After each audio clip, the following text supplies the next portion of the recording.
With that being said, I'd like to bring up my brother's keeper, Baton Rouge chairman of the steering committee, Mr. George Bell.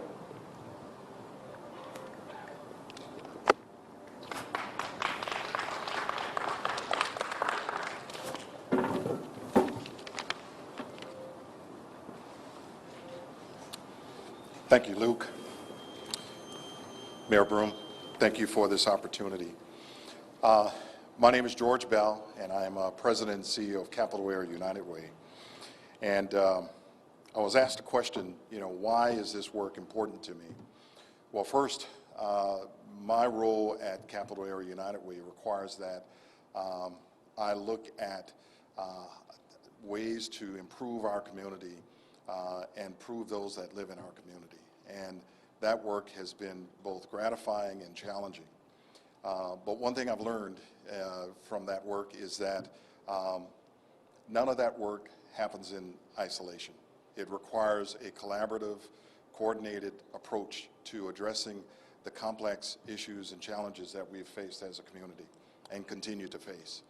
And then when you look at the challenges that our African American boys and men have and face day in and day out, it's hard to imagine a community, a healthy, vibrant community, without figuring out ways to lift those folks up in a way that is meaningful and sustainable. So that is what interests me in personally getting involved and offering my assistance.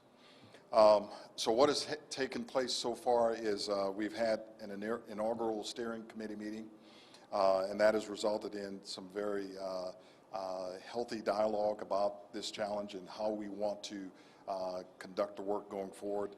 And then we're starting to begin the process of developing our community aspiration. That is, what is it we want to accomplish? How do we want to accomplish it? And creating a framework for that to happen. I will tell you this, the dedication and commitment of the people behind me and the organizations they represent is only a fraction of what's needed to make this happen. We're going to need a grassroots approach and support to help really bring about the sustainable improvements that we're all looking for our community. And I'm excited that this approach will offer us that opportunity. So I'm honored to be here. I'm honored to lead this cause for the first year, and I look forward to working with everyone who's interested in helping this community improve in this area. Thank you.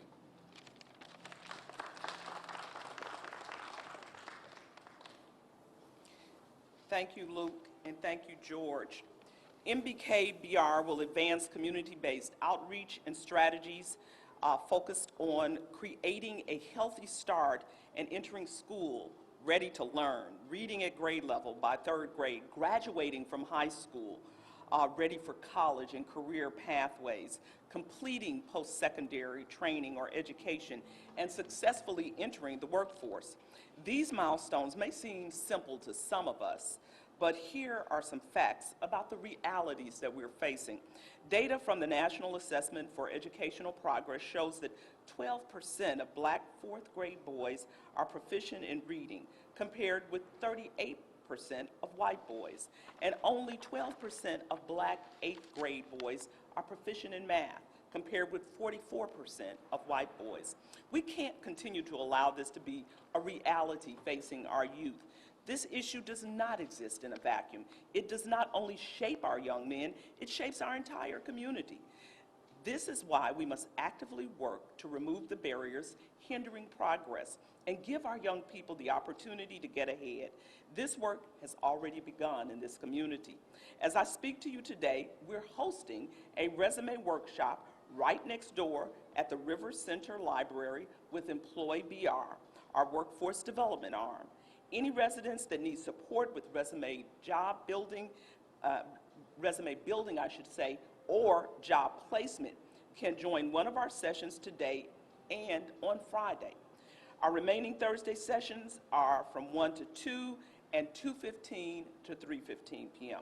Our Friday sessions are from 10 to 11 a.m., 11:30 to 12:30 p.m., and 1 to 2 p.m. And if you need transportation to one of the remaining sessions, please call our office at 389-3100, 389-3100. These resume sessions offer valuable resources to the residents in our community who are looking to enter the workforce or advance their careers. Additionally, we are presently accepting applications for high-risk interventionists and community navigators through Safe, Hopeful, Healthy BR.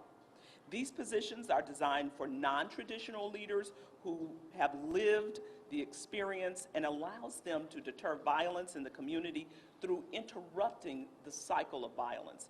We all have a role to fill, a job to do, and an opportunity to bring transformative change for the future of Baton Rouge. As I mentioned earlier, behind me you will find the My Brother's Keeper Baton Rouge Steering Committee. And at this time, I'm going to ask them to introduce themselves, starting right here with Deputy Chief. Good afternoon. My name is Deputy Chief Myron Daniels, and I am representing the Baton Rouge Police Department as well as the National Organization of Black Law Enforcement Executives. Good afternoon. My name is Tremaine Sterling, representing 2911 Midtown Bank. Good afternoon, Ted James, Louisiana State Representative. Good afternoon, Dylan Scott. I'm a sophomore at LSU. Good afternoon, I'm Nicole Scott, founder of the Bridge Agency. Good afternoon, Gerard Melanson, Vice Chancellor of the BRCC. Good afternoon, Bryce Trey Godfrey, Executive Director, 100 Black Men of Metro Baton Rouge. Good afternoon, Janica Matthews, Director of Operations for Safe, Hopeful, Healthy. Good afternoon, Jasir Gazelle, the CEO of Math Foundation. Good afternoon, Jeremy Pleasant, the Vineyard Church of Baton Rouge. Casey Phillips, the Director of the Walls Project. Good afternoon, Malcolm Reed, Head Football Coach at McKinley High School. I think that's it.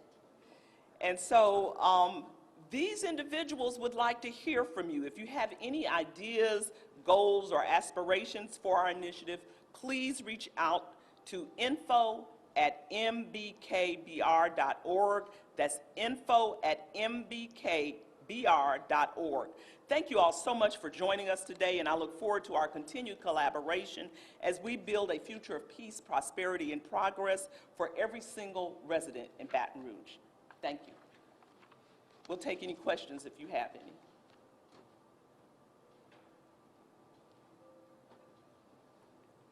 Well, that's a wrap. Feel free to reach out to our steering committee if you'd like as well. Thank you all so much for joining us today.